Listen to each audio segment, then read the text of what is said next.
Yo, everyone, Mango here, and welcome back to another episode in our hero profile for Shadow Era. So today we're going to be playing Tala.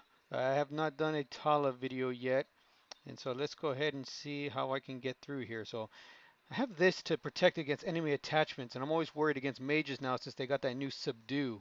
So I think I'm going to actually hang on to that one, and I think I'm going to get rid of this for now. I mean, I only have one copies of those in my deck, which is too bad, but I kind of see myself not needing it as much against this guy as I would other opponents maybe, or really it's just a matter of it's being the I really would like to go turn 2, turn 3, turn 4, turn 5, and then I keep this just in case he has a subdue.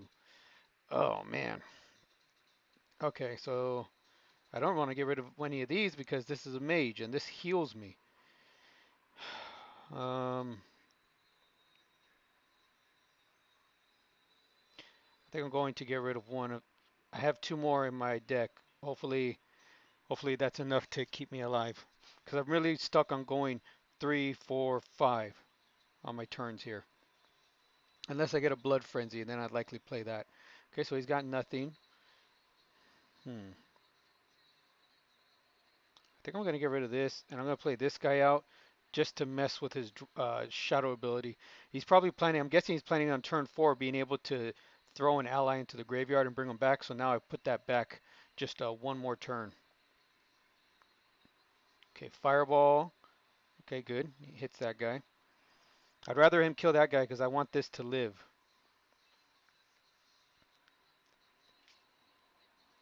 Okay, so we have a retreat. Okay, now I'm going to get rid of this. I'm going to play this out, and I'm going to make it a protector. So Tala's ability, you get to give one of your allies +1/+1, and it gains protector. So you see how the wisp moved up in the row there. That means it's a protector ally, and that if my opponent wants to do anything to any of my other allies, it has to first get rid of this one. But fortified wisp being a has a damage reduction of 2, so it makes it very difficult for him to get rid of. Now, he'll probably come right to my hero with that, unless he wants to. Oh no, he decides he wants to deal some damage to that. Okay, so maybe next turn he has a supernova. So I'm not going to play any more allies. I'm going to skip just in case he has a supernova because it's not any good for me to play an ally just for it to get blown up. So let's see, if he sacrifices up to 5 to supernova, then too bad. This guy didn't really get to do too much damage. See, if I would have saved the, oh no, he doesn't. Okay, and I'm gonna get rid of one of these. I'm hanging on to retreat because if he throws a big ally into the grave, I can at least retreat it back to his hand and make him summon it at full cost.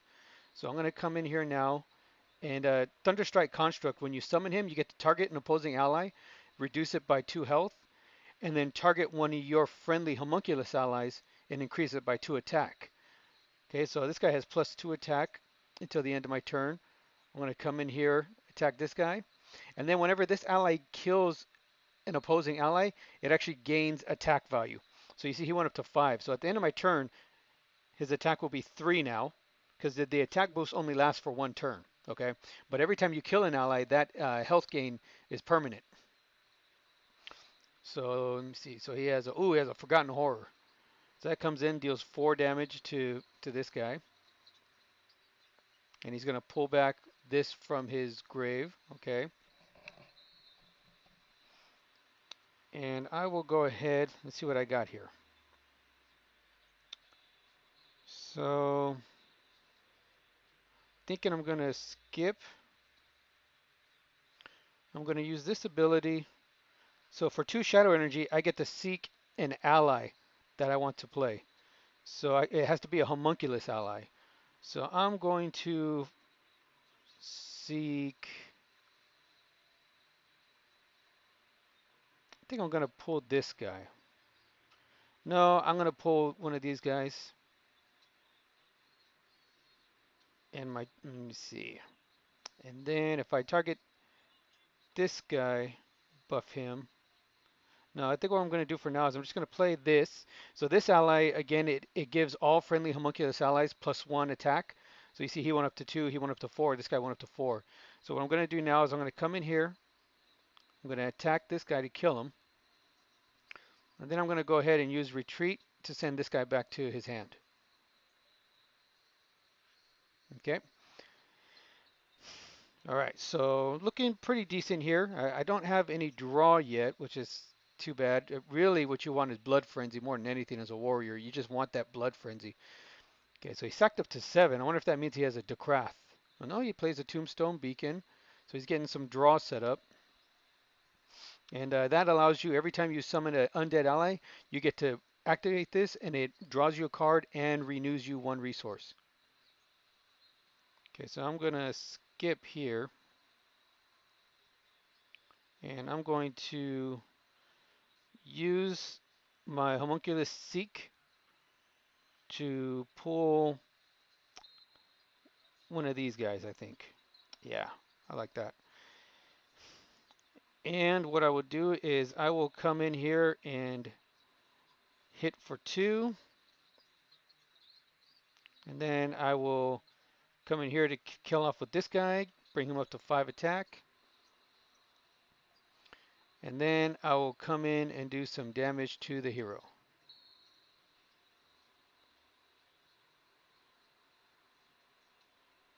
And while I play this now, I will go ahead and play this. And you'll see at the end of my turn, both of these guys will heal by 1 damage. So at the end of your turn, because this guy's in play, all friendly allies heal 1 damage, and your hero actually heals 1 damage as well. So let's see if he has that supernova to clear the board. Nope, he doesn't. He only has a Forgotten Horror. But that's going to deal 4 damage to that guy and kill him off. So you see, he actually the Wisp actually survived 2 shots of Forgotten Horror's ability. Forgotten Horror's ability does 4 damage, but because this has that damage reduction, it was only doing 2 damage. So let's see what we're going to do here. I'm going to go ahead and skip my turn. I'm going to play the Blood Frenzy out. I already have the board pretty locked down. There's no point in playing more allies, especially since there's always the chance of getting them wiped with a single supernova. And then I'll come in here, kill off this guy, and I will end my turn. And so he'll summon that back in, and it'll target and freeze this guy because it hits the ally with the highest attack. And he might have a supernova now. That'd be a good time for him to do it because he could supernova to kill everything on the board, and then bring this guy into play and have, you know, 1 big ally in play and me with nothing.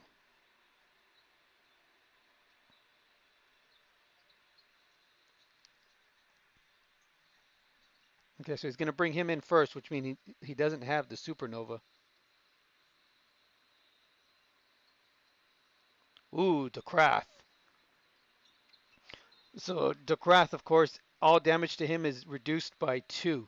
So he's a real tough ally to kill. Oh, look at that. And this time he decided he's going to get rid of the Wisp. He doesn't want me drawing any more cards. And well, I better keep this just in case he has that armor. Gravebone can run an armor where every time an undead ally dies, it actually comes back to life. So it's something that you want to hang on to. So let me see. I think I will go ahead and we're not going to sacrifice anything. I'll come in and reduce this guy down by 2 health. So he's at 3, and I buffed this guy up to 5. So now 5 can still kill this guy minus his damage reduction. Okay, there, 3 damage done. And he discards a card because I dealt damage to him. Every time that ally is dealt damage, you discard a card from your hand. Then I'll come in here, deal 1 little damage with the cow, and my opponent's turn. And I wouldn't be surprised if he concedes here. He doesn't really have much that he can do, and I got a pretty good board set up here that I'd be able to almost kill him on my next turn. Nope, he's gonna keep playing. He's got a 2 knowledge. He's gonna pay 2 to draw a card. See if he pulls into a supernova. It'd be the only thing that could really help him. Nope, he has a false blood cultist. Discards another Decrath. Now he'll come in with that guy and kill off one of these.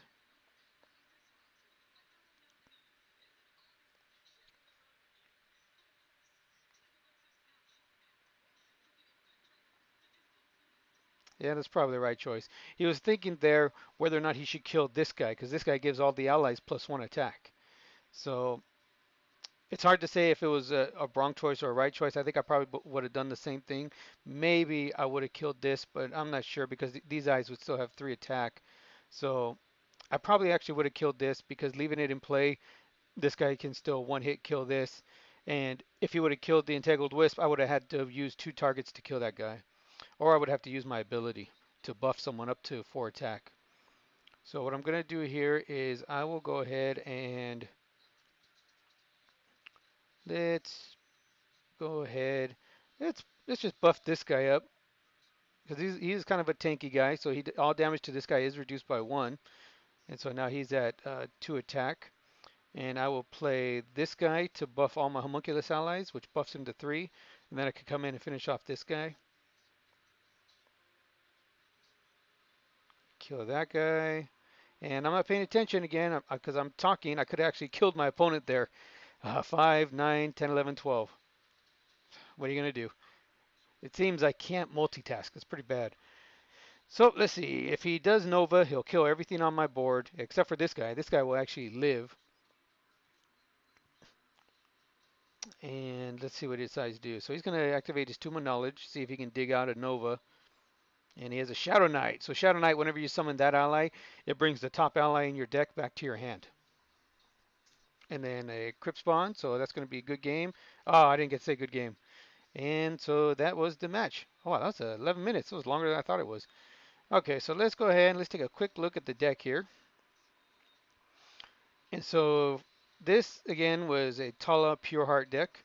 And so Tala, for 3 Shadow Energy, target friendly ally gains Protector and +1 base attack and +1 health. So you got to see it in play. Basically, just think of it as a wall, and that if your opponent wants to do anything to your allies, they have to get rid of that wall first. Okay? Vigilant Wisp, you got to see this in play. It has Meek. Remember, Meek means you can't attack heroes. Okay? And so for 2 Shadow Energy, you get to seek a homunculus ally. So this guy is kind of your secondary draw engine if you don't have Blood Frenzy. You know, you want this to live. This way you can pull more allies from your deck, exactly what you want. So I think I got to use it twice. So for 4 Shadow Energy, I got to pull exactly the allies I wanted. Priest of the Light, it's kind of hard figuring out what other ally you want to put in the 3 slot here. Seductress is pretty good, you know, because it helps you slow down your opponent's board if you're going second. But I don't know. I like Priest of the Light because of the shadow energy manipulation, you know, reducing your opponent by 1 shadow energy, and for the life gain. And he's pretty decent behind Protector. That 3 attack is pretty good when you have him behind Protectors. And my Entangled Wisp. So this guy, all electrical damage to him is reduced down to 0. So you gotta be careful. If you're a mage, don't use Lightning Strike on him. And if you're Zaladar, don't hit him with Lightning Strike either, okay? Armored Pack Beast, we got to see this guy. All damage to him is reduced by 1. And at the end of each of your turns, all of your friendly allies and your hero heal 1 damage. Fortified Wisp, all damage to Fortified Wisp is reduced by 2. See, and every time it kills an ally, it gains 1 base attack. See, and the next one is Thunderstrike Construct. So what you get to see when he's summoned, you get to reduce an opposing ally by 2 health, and then you get to give a friendly homunculus ally +2 attack until the end of your turn. So the health reduction remains on the ally, even if you don't kill it, okay? Because that is a permanent reduction in the health value. But the attack boost only lasts until the end of your turn. See, and Visca, the Scarlet Blade. So Visca is in here just for like a quick finisher. She's really a great card. It's almost hard to not have 1 or 2 in your deck at least. And having her come in, she's just another weapon hate ally as well because she can, you know, deal all weapon damage is reduced by 1. But then just having that haste damage of 3 come in is a nice finisher.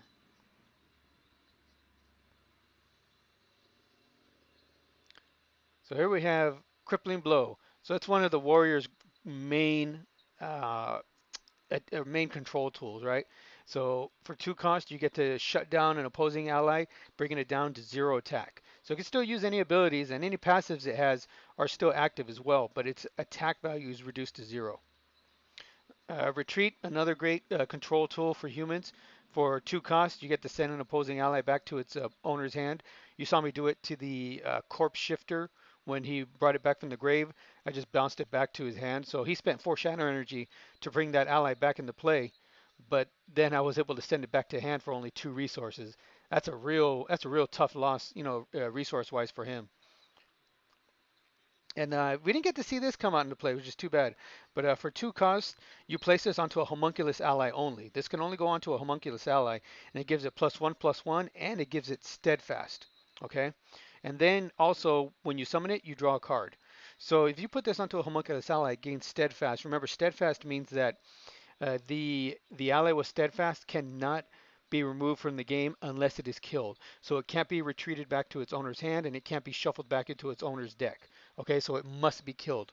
There's no other way to remove it. So steadfast is a strong ability, and if you're able to put this onto an ally that already has protector as well, then your opponent has to dance circles around trying to get rid of that ally, especially if it's something like fortified wisp or even armored pack beast, that has the damage reduction. Right, 2 smashing blow. Warrior have has one of the best weapon and armor removal abilities in the game. For only 3 costs, you can get rid of any weapon or armor. It's hard not to it's hard not to utilize that. And of course, Blood Frenzy. Every warrior, you're gonna have 4 of these. You're just always gonna have 4 of these. And remember, at the start of each of your turns, you take 1 damage, but you draw 1 extra card because of that. And actually, it doesn't even matter if you take the damage. You can have specific allies in play that prevent you from taking that damage, and you'll still draw the card. And so this is a Legend Rises, and it's just your anti-control card. So when your opponent plays a Crippling Blow or a Zale's Hymn or anything that shuts down your ally, you can utilize this to be able to ignore that and attack. And here we have Overwhelm. So I got rid of this early, which is too bad for myself. But this focuses on you being able to have a full board. And sometimes, you can have 4 allies, your opponent can have 5 allies, right? And so you feel like you're losing the game. But if you happen to draw into this card, all opposing heroes and allies take 1 damage for each ally you control. So even if your opponent outnumbers you, maybe by 6 allies, and you only have 4, right? As soon as you play this, you will deal 4 damage to every ally that they control. And more than likely, that's going to kill 1 or 2 of them. And then, you'd probably be able to finish off the rest. So it's a great card. It used to be able to give you one, used to be able to draw 1 card when you summon it, but they took that away. But yeah, I mean, having at least 1 of these, it's a great finisher card for end game, and sometimes great finisher card for control decks. Because you're able to hide all of your other allies behind 1 protector, and then use this to deal a ton of damage, maybe 5, 6 damage in one shot. Okay, so that was Tala Pure Heart Homunculus style. It's my favorite way to play it, so that's the reason I did the video on this. But again, make sure that you like, share, subscribe, leave a comment. I really like when people leave comments. It gives me a way to interact back with them. And if they have any questions or if they have any comments about my gameplay and what I did wrong or why I did a certain move that I did, you can ask me. And most likely I'll just say I'm noob and I'm trying to talk and play at the same time, so I screwed it up. All right. So, but again, this was Tala Pure Heart. This was a homunculus style deck. And I hope you guys, the guys out there, I know all the veterans, they don't learn anything watching this, but maybe they can come in and comment at least and let new players who watch it, know why I did what I did or know what other things would be good to do. Okay? So again, thanks everybody for watching, and I will see you next time.